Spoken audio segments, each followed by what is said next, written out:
like to call the meeting to order. City of Belleville acknowledges we are meeting today on traditional territory of many nations.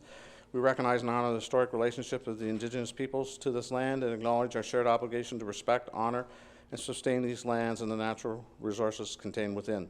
Recognize all First Nation, Métis, and Inuit who call Belleville their home and support the need for cultivating a strong relationship with them. We look forward to fostering a path towards reconciliation, show respect for Indigenous peoples who first live and currently live on this land where we now all reside together. Please remain standing for a moment of reflection. May we be worthy custodians of all that has been entrusted to us. Help us to be concerned only for what will promote good government. May we bring to our council chambers minds that think and hearts that feel, always having respect for others, so that we may serve the people of our city in a helpful manner and for the good of all.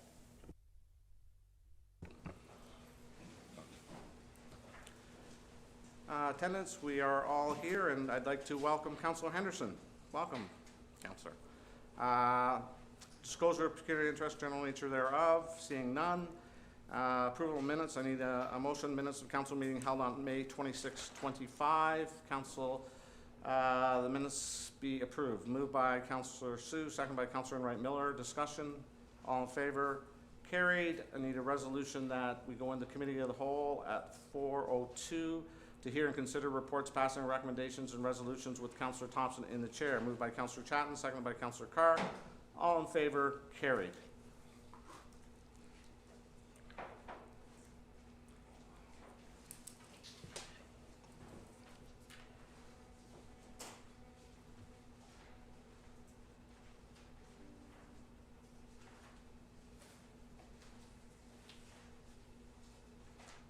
All right.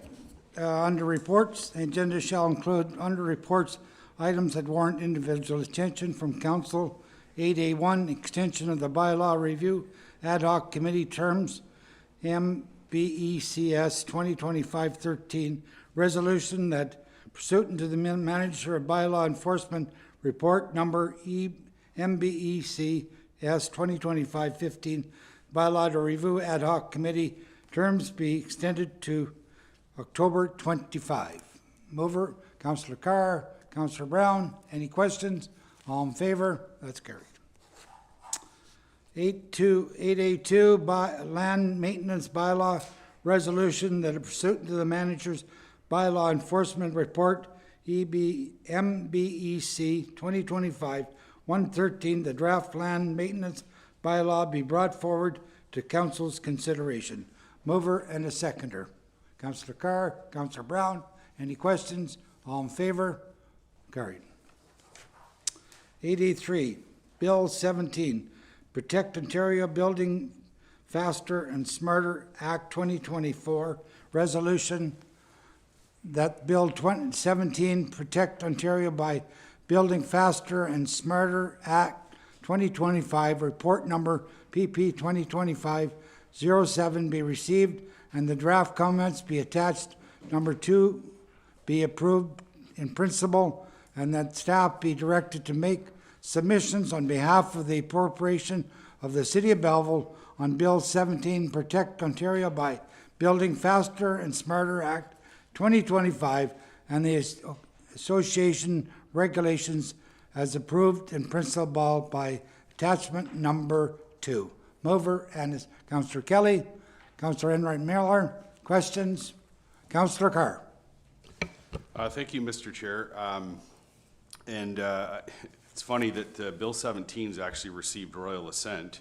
You know, I know the government likes to move quite quickly, and it was interesting to see a social media post by the Minister of Municipal Affairs and Housing that where he indicates too he'd like to thank municipal leaders for supporting the bill, and we haven't had a lot of time to even review it.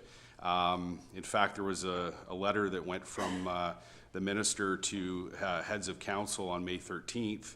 And like I said 2 weeks ago, I happened to see it as I was searching Bill 17 and saw that there was this link to a law firm website who had a copy of it. And so I read it, and then that's what brought it to my attention and thought it would be necessary to have a report like this. And as it shows in the report, within three to 5 years, the projected consequences, financial consequences of this bill is approximately 7.7 million. And I do have a question. There was a report that came to council May 27th, 2024, as a result of the More Home, More Choices Act of 2019, the More Homes for Everyone Act 2020, and the More Homes Built Faster Act of 2022. There, in that report, as a consequence of those three pieces of legislation that were to speed up housing, and in fact, housing's actually slowed in Ontario, staff had pointed out that we would lose 2.6 million in development charge revenue in 2024, and projected for 2025 and annually into the future, the consequences of those three pieces of legislation would be a loss of 2.8 million. My question through you to staff, Mr. Chair, is have we recovered any of the lost revenue through provincial funding, the consequences of the previous three pieces of legislation that I just cited? Director Ashton or Director Ferguson, which one wants to tackle this one? Neither one, I guess. You're out of luck, Councillor Carr. Which one?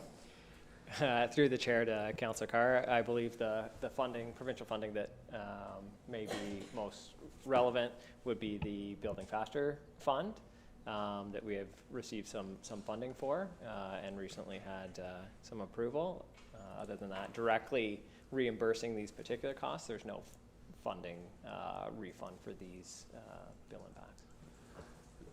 Thank you, Mr. Chair. Yeah, so as I pointed out, and as it's been corroborated by staff, yes, we did receive a check for the Building Faster Fund, but the consequences of that same legislation, or one of them, more homes for everyone, build homes faster, build homes quicker, whatever you want to call it, we continue to lose ground when it comes to revenue. And here yet again with Bill 17, we're losing ground when it comes to revenue that's designed specifically to fund infrastructure in order to have growth occur.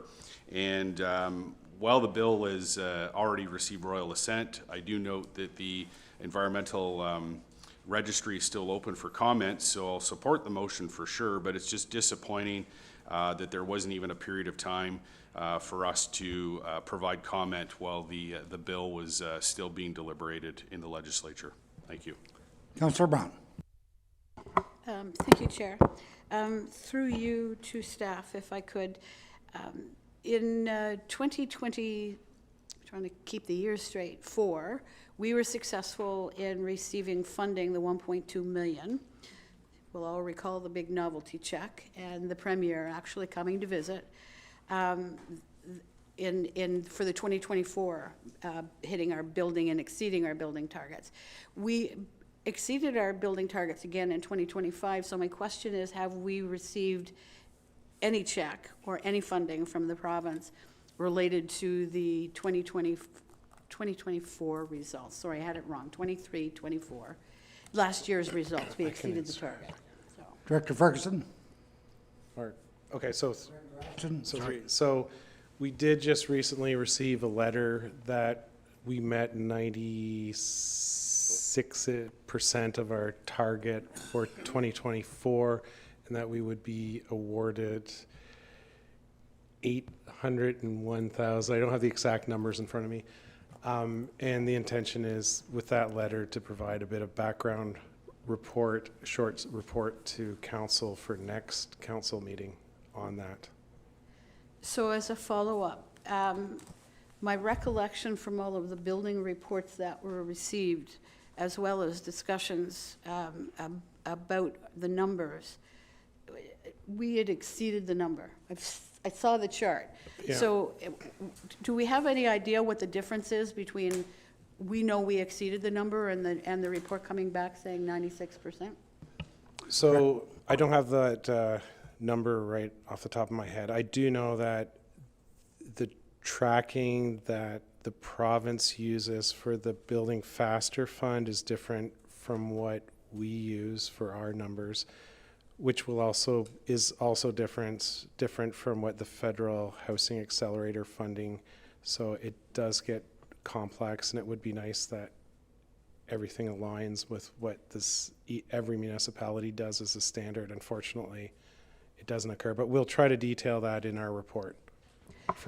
Thank you. And my last comment, so I'll support the resolution as presented, but I think it again speaks to the fact that we're not being well represented by our provincial representative here in terms of has he even reached out to try and understand what the implications of this is? No. The hand just went up and said, I support it. I think that if you look at, we're losing $10.8 million in revenue that we're going to use to build this infrastructure so we can grow, and the best we can get back is just under $2 million. I think that's sad that we find ourselves, that we're saying in one hand that we had to take on this strong mayor powers in order to qualify for this fund, and at the same time, the provincial government is taking away over $10 million in revenue from us and expecting us that we're going to keep growing houses faster. Thank you. Any other questions? All in favor? That's carried.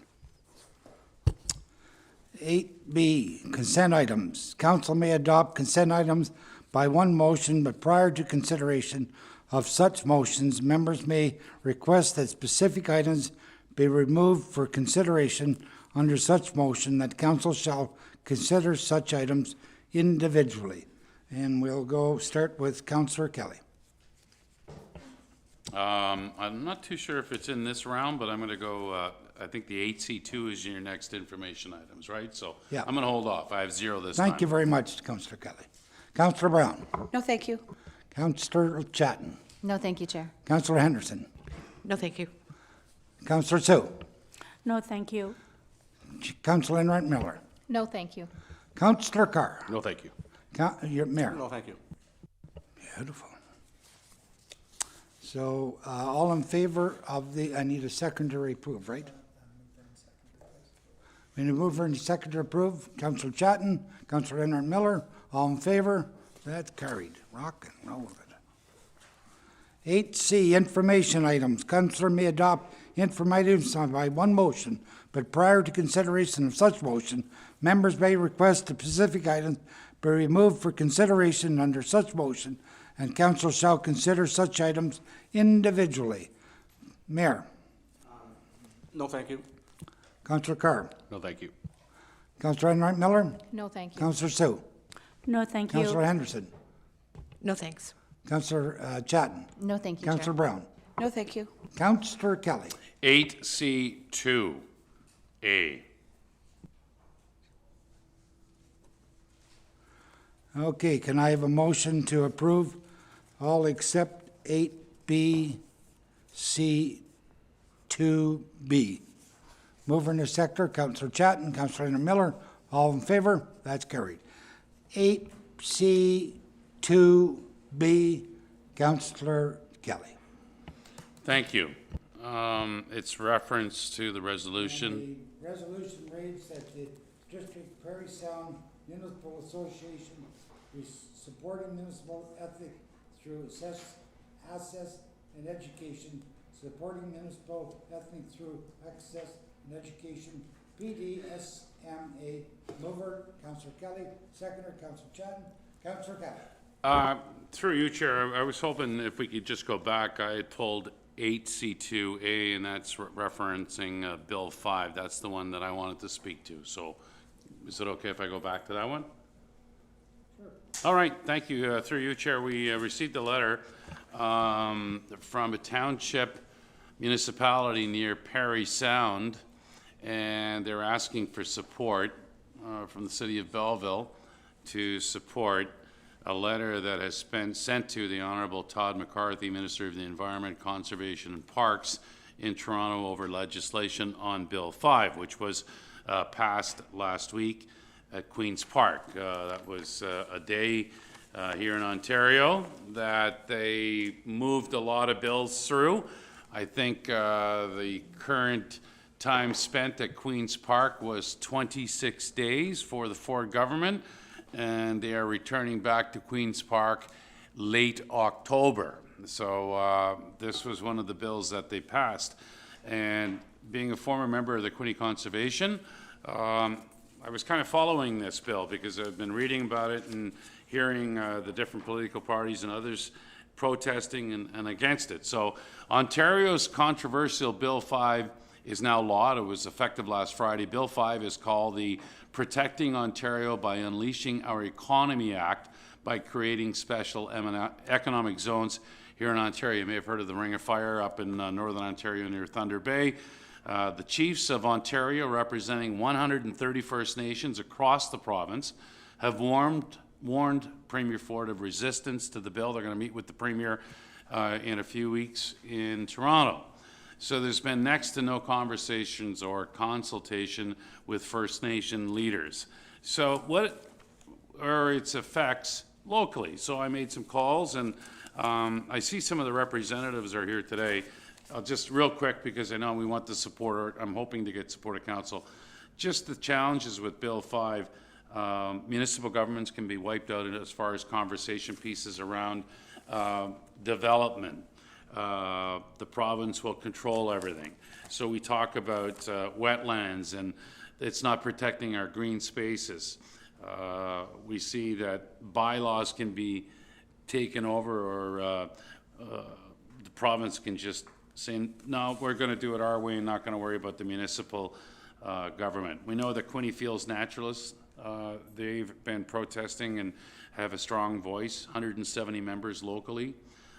They talk about they want to protect the Bell Creek watershed, turtles, water species. They have no protection under this Bill 5. And what is the recovery plan? We talk about trees, habitat. We need that for a strong environment, strong community. We know how healthy it is for all. So I'm hoping that our colleagues here will support this letter to the Honourable Todd McCarthy. And in the letter, there are over 100 different groups across the province. And our own group, Quinte Field Naturalists, are in there. Elizabeth Churcher, that's part of this letter campaign. Prince Edward County Field Naturalists. Folks from Sault Ste. Marie, Sudbury, Guelph, Kitchener, everybody's rallying behind to have maybe a reset on Bill 5. It's not the first time the Premier's flip-flopped once he's had some pressure delivered. So we're going to send this to the Honourable Todd McCarthy and CC our Member of Parliament, Provincial Parliament, Tyler Alsop. So I'm hoping that we can get support from colleagues. Any other questions? Any other statement? Councillor Brown. First a comment and then a question. It's interesting that a lot of people seem to think of this bill as strictly focused on the Ring of Fire. So let's be clear, it isn't about just the Ring of Fire. That's their first target because of rare earths and minerals that can be mined there. The lack of Indigenous consultation through this entire process is stunning, when in particular we are going into native land, reserves, that type of thing. So I think it needs to be said, when we ourselves happen to be next door neighbors to an Indigenous reserve, and the lack or absence of any consultation, and saying that it'll happen after the fact, well, after the fact it's too late. The legislation blew through without that consultation there. Similarly, as a member of the Quinte Conservation Board, I'm astounded by the changes that are being made that are going to impact the environment and the invasive species and wildlife that we have particularly. So again, it's just back to whatever they think we can do, we being the province, to build more houses, when in reality, this isn't going to result in building more houses. It's only going to put us in a more difficult position. My question is, are we simply saying yes to the letter that is there, or will we be issuing a letter from Belleville Council? Who's going to answer that? Through the chair to Councillor Brown, based on Councillor Kelly's request, we would simply be sending a letter of support to the Township of Archipelago if Councillor Kelly wishes, or if council wishes, take a slight alteration to the motion to have the City of Belleville write a letter specifically coming from this council to the province. Councillor Kelly? I don't want to add more work to city staff, but I think coming from the city, that shows that we're supporting same initiative of our folks in the Perry Sound area and the over 100 people that are pushing this. So So you from want the to city, make that in your motion? I'd like to make the motion that the City of Belleville send a letter to the Honorable Todd McCarthy, Minister of Environment, Conservation and Parks, CC to MPP Tyler Alsop, and also a copy sent to the municipality in Perry Sound. Seconder for that motion? Councillor Henry Miller, all in favor? That's carried. Thank you. Pardon? If they want, yep, go right ahead. Thank you, through you, Chair. Sorry, I wanted to outline and make sure that parts of the letter that were already written by Archipelago were definitely included in the letter that we're writing, because it's incredibly important to have specifics like that we do not support the undermining of safeguards for environment, that we do not support the undermining of Indigenous rights or freedoms, and that we do not support the overreach of local authority or municipal government. I would like to make sure that those pieces are part of this letter, because that is imperative to our stance on this. CO McDonald? Through the chair to Councillor Chatton, will ensure that those underpinning ideals that are in Archipelago's letter are captured in the City of Belleville. Thank you, that's all. Any other comments? Okay, thank you very much. And a motion to rise. There's no items of interest. Rise and report. New motion. Councillor Carr, Councillor Kelly, all in favor? That's carried. Thank you. Thank you, Councillor Thompson. Bylaws. I need a motion that bylaws number 2025, 104, 105, 106, 107, 108, 109, and 110 be read and passed. Moved by Councillor Brown, seconded by Councillor Thompson. Discussion. All in favor? Carried. New business. Councillor McCaw, or Councillor Henderson, sorry about that. Okay. I'd like to request a staff report for Council's consideration outlining the steps necessary for disabling the automated speed enforcement cameras between the hours of 11 p.m. and 7 a.m. daily, and provide a sample resolution, if possible, for the August 11th meeting. Okay, thank you, Councillor Henderson. New business, seeing none. Motions. Capital plan for construction of affordable and social housing.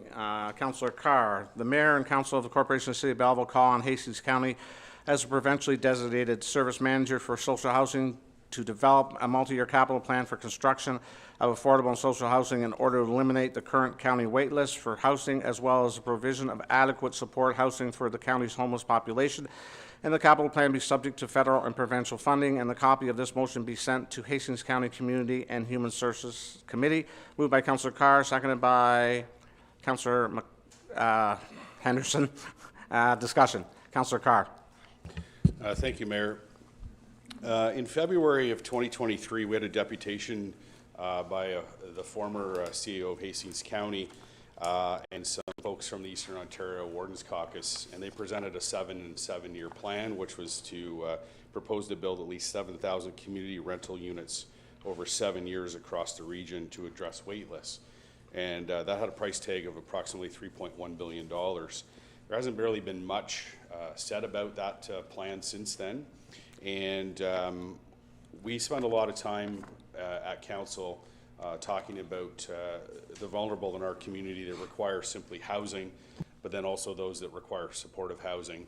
And we've been taking incremental steps to address some of those when it comes to accessing services and some of the infrastructure there. But at the end of the day, and even with the provincial hub funding that's coming to the Canadian Mental Health Association and the John Howard Society, that is just simply to provide a hub in order for folks to access services. And the missing piece, which we have said, and Mayor, you have said this many times, is the need for supportive housing. And there just doesn't simply seem to be a plan that's out there.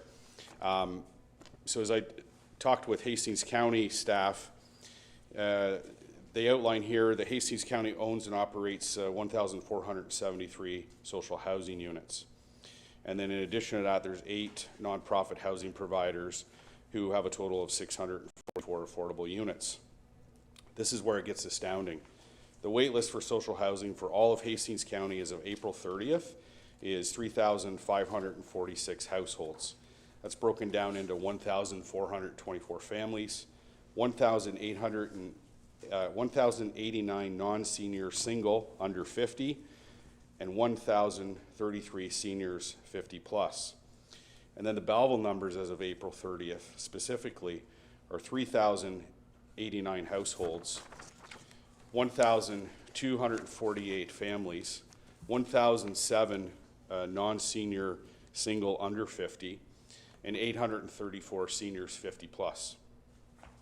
Wait times vary depending on unit size, location, and family composition. However, on average, it could take a single person or a family anywhere from 5 to 9 years to be housed. And a single person under 50 could take anywhere from 8 years plus, as there's limited single builds for people under the age of 50. In addition to that, there's a special priority for housing where one person on the county's by name list in every 10 units gets access to social housing. So as we talk about the fact that we see more and more people falling off the housing continuum, if we're not building or have a plan to build, then these numbers are going to continue to grow. And as my motion speaks to it, is we're calling on Hastings County. And again, this isn't about grandstanding or anything like that. It's simply that there's 4 of us that represent the city, and we need the voice of mayor and council at the committee in order to call on Hastings County as the service manager to develop a multi-year plan. Now, as my motion points out, that the capital plan's got to be subject to provincial and federal funds. And we spend a lot of time here. We spend a lot of time, and I'm new to the committee this term, just recently, but I've seen the committee work, and there's a lot of time spent talking about the fact that housing is required, but most importantly, the funding for it is required. But if you don't have a plan, the federal and provincial government aren't simply going to write us a check and say, oh, we know you have a problem and here's X number of dollars. We have to develop a plan. You know, when we look at some of our infrastructure fund projects that we have, and the Avonlow pumping station being a prime example, is we applied for funding to help offset some of the costs, and we've received some limited, but we had to have a capital plan in order to then apply for that funding. Simply, this is calling on the Hastings County as the service manager to come up with a multi-year plan. We're going to need every single partner municipality to also play a part, and most importantly, and as we know with any real estate, land is your critical piece. You have to have land. What we have learned too is if governments don't control land, good luck with affordability, because I think land is escalating much faster than anything else, particularly when it gets into speculation, and I've spoken on this before. So we need to act fast to make sure that we're securing land as member municipalities to contribute to that plan. And this council, looking at some of our land stock, we have that opportunity, but we need that plan within the full region so that we can do our part. Again, this is about developing the plan to at least then every time we attend AMO or any other conference and we're having a deputation or a delegation with ministers, we can point to that plan. Every year when there's annual funding opportunities, we can present that plan. But without that plan, we're going to continue to talk about the housing increase, and we've heard that, you know, that speculation, and Mayor, you've said this, where you see if nothing changes, that number is going to increase. And the same goes for those folks who are either precariously housed or falling off and no longer have housing. And so I could have, as a member of Community and Human Services, brought it to the committee directly, and then, you know, look to my colleagues for support. But I think it's important that the city of Belleville collectively, mayor and council, send a very strong message that, and we would hope that our partners do the same. This is not about calling out. This is simply us using our voice for those who don't have a voice, calling on us collectively to start looking strategically at a capital plan in order to address this. Because when you see the numbers, it's staggering, but I think if you spent time hearing the stories, it's sad. And we have to, if we're going to lead our community, this is how we lead. Thank you. Councillor Brown? Thank you, Your Worship. I totally support this motion going forward. During my time with Community and Human Services, every year as we move into the budget, I have the discussion about what are we doing about increasing the number of social units that we have. It's not lost on me that the 1,400 plus houses that we have today, many of them are reaching their 50-year mark and all due for major, very extensive renovations to try and maintain them and maintain the families that are there. It's also not lost on me that the number of people on the wait list, and when I'm not talking just the city of Belleville, but Hastings County as a whole, that 3,800 families are on this wait list throughout the county, and we already have 1,400 people in homes that we're desperately trying to keep. So the fact that we have triple the number on the wait list, triple the number that we had, at least almost triple what we have in existing stock, tells you. And it's unacceptable to tell somebody, well, somewhere between 7 and 10 years you might get a house, when they're desperate, and that number just continues to grow. So by comparison as well, I want to share with you, when I joined the committee, it was 2,800 families on the list. 2.5 years later, it's at 3,800 families. So we have to find a way of being able to address this so that we can go in and have those really valuable conversations with our provincial government, with our federal counterparts. This is the kind of housing that we need here, and the best way for us to do that is to be able to contribute with a housing plan, a strategy about how do you attack getting everyone off that wait list. Thank you. Thank you, Councillor Brown. Thank you. Through you, Mayor. Just a couple thoughts on that, what Councillor Carr has raised today and what Councillor Brown has touched on.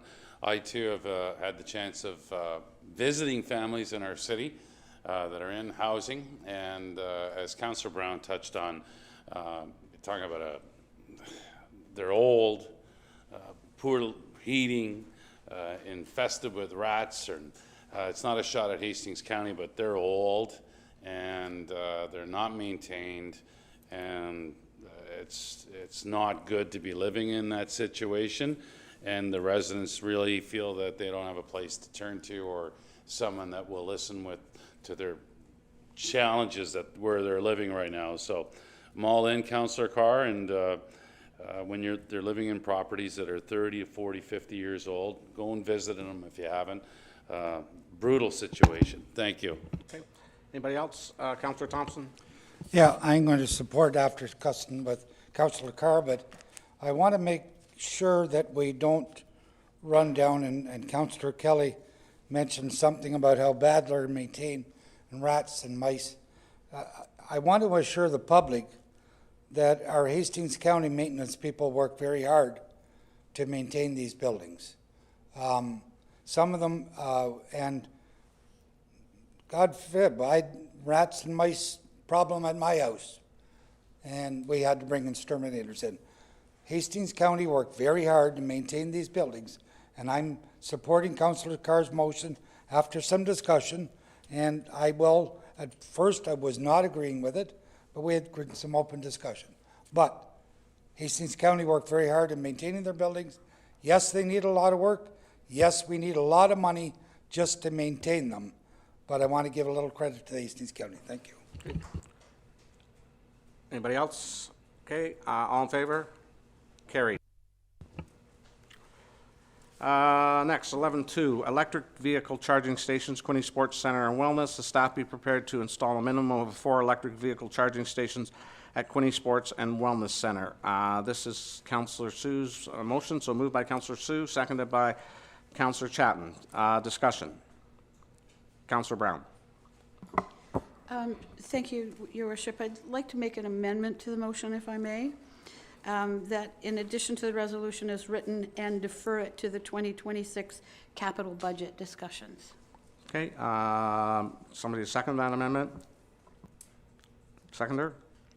No seconder, okay. Councillor Enright? Okay, discussion? Councillor Brown?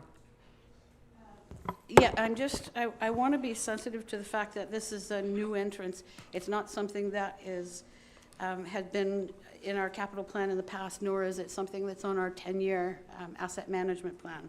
So rather than do it in isolation, I'd like to see it included as part of the discussions with the capital budget for 2026.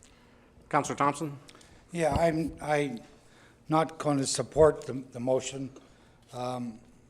One main reason is all these businesses in Belleville have installed these charging stations. The city's going to install them.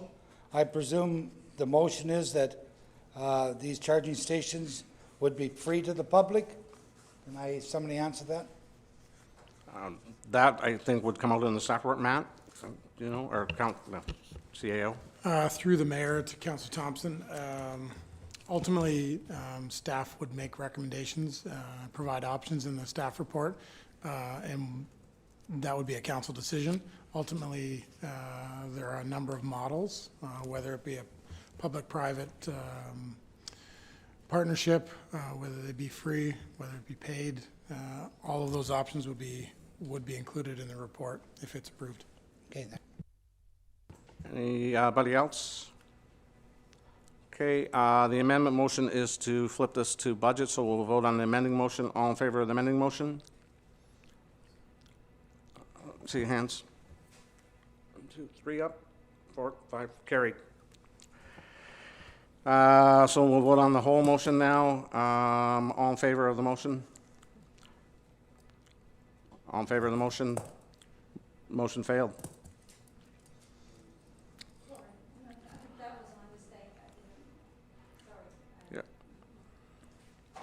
Confirmation bylaw announcements. Proclamations. Announcements going down Councillor Thompson's side. Councillor Carr, Councillor Enright Miller, Councillor Sue. Councillor Enright Miller, you have an announcement? Actually, I do. Okay. Yep. Sorry, we're not paying attention. Thank you, Your Worship. I just had a couple little announcements, if I might. Today, we met Councillor Sue, Councillor Thompson, and Mayor Ellis, and members of our Accessibility Committee were pleased to be in attendance and be presented with the Accessibility and Inclusion Award from the Ontario Recreation Facilities Association for Parkdale Veterans Park. And this is the only second award that they have presented of its kind. The award is presented to a recreation facility that has significantly included accessibility and inclusion elements into the design. The Parkdale Veterans Park includes the Field of Ability, a fully accessible baseball diamond, as well as an accessible playground and accessible washrooms. The Field of Ability is home to Quinney Challenger Baseball, an adaptive baseball league that empowers athletes with disability. So I want to give a special recognition to Lisa Newman Cheshire, who was a project chair for the Field of Ability and is the organizer of Quinney Challenge Baseball, and Lisa has brought this field to life. The park project was completed in 2022, and without her and the support and contributions of many organizations, businesses, and volunteers, it would never have happened. So thanks to all who are all involved, and kudos to the City of Belleville. Great job. And I have another little item that I would just like to bring. We had a bylaw presented, and we had a resolution to accept it tonight. And it's the bylaw for land maintenance. And I just wanted to go back to one little item for it, and I'd like to thank Aggie Hill, our manager of bylaw enforcement, and the presentation that she made in our package for council members. The section I'd like to speak about is the naturalized gardens. And we at the Green Task Force had many discussions about naturalized gardens for those residents in the city who wish to do so. There was a comprehensive review of the original proposal that did not get passed, and we now have this inclusion in the new bylaw that was for council's consideration today. Naturalized gardens have been on our radar, and the naturalized gardens must adhere to specific criteria, including intentional plantings of native North American species of plants while banning invasive species to preserve the ecological balance. There are height requirements in this bylaw for safety reasons and visibility, and the maintenance of a 1 meter setback from the property line, this ensuring that those wanting a naturalized garden do not infringe on their neighbor. These types of gardens must be maintained in a neat and tidy condition. The bylaw that's presented to us gives the city some teeth, if you will, or a remedy to seek compliance for those who do not follow the outline as passed, when it is passed, and there may be some revisions in the meter compliance around. The Green Task Force is working on educational material to support the understanding of naturalized gardens, and we will be publishing information on the website as it becomes available and once this bylaw comes back to us. This bylaw will be instrumental in helping those who wish to have a naturalized garden know the outline to which they must adhere to. And Aggie has done a great job. She was here, but she's left. And with this bylaw, as has Amanda as a party, who was our Green Committee Chair Coordinator. So on behalf of the Green Task Force, I want to thank both ladies and the staff for the presentation and all the hard work that's been done on this whole bylaw, and particularly the National Gardens piece. And thank you to our Green Task Force Committee for all of their input. Thank you. Thank you, Councilor Wright Miller. Councilor Sue? Thank you, His Worship. I recently attended a Korean War veterans event held a few days ago. I represented City of Belleville. I honor the brave men and women who served during the Korean War, which took place from 1950 to 1953. It was a moving experience to hear their stories and pay tribute to their sacrifices.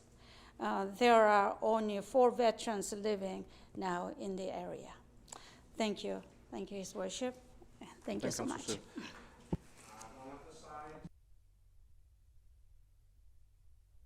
Councilor Kelly? Thank you, through you, Mayor. First of all, I know this past weekend in Belleville, they had the Pride Parade, great turnout. I was speaking to Councillor Brown, and she said she had a lot of fun. I know Councillor Chatton was there, Councillor Barbara Enright Miller, the Mayor was there, and some others from our team. So thank you for being there. Unfortunately, I was away in Jamaica on assignment, otherwise I would have been there. I did get invited, though, tomorrow to capture the Pride flag, a Centennial Secondary School celebration of diversity. And they're going to have a special day. It starts for grades 9 through 12. They're going to have some fun soaking up the sun. This was sent to me by one-time member of the city's Equity, Diversity, Inclusion Committee, Jacob Vesterveld. Jacob is the Vice President at Centennial Secondary School, so I look forward to representing the Equity, Diversity, Inclusion Committee tomorrow, and the City of Belleville at Centennial Secondary for their celebration of Capture the Pride flag tomorrow. That's all I got for you. Thank you, Councilor Kelly. Okay, proclamations. June is ALS Awareness Month. June is National Indigenous History Month and National Indigenous Peoples Day. June 19th is World Sickle Cell Awareness Day. And June 30th is Indigenous Survivors Day and National Blanket Ceremony Day. Seeing that, I need a confirmation bylaw, the bylaw number 25111, a bylaw to confirm the proceedings of the council meeting held on June 9th, 25, be passed, be read and passed. Moved by Councillor Chatton, seconded by Councillor Enright Miller. Discussion, all in favor? Carried. Motion to adjourn, moved by Councillor Carr, seconded by Councillor Thompson. All in favor? Carried. Thank you.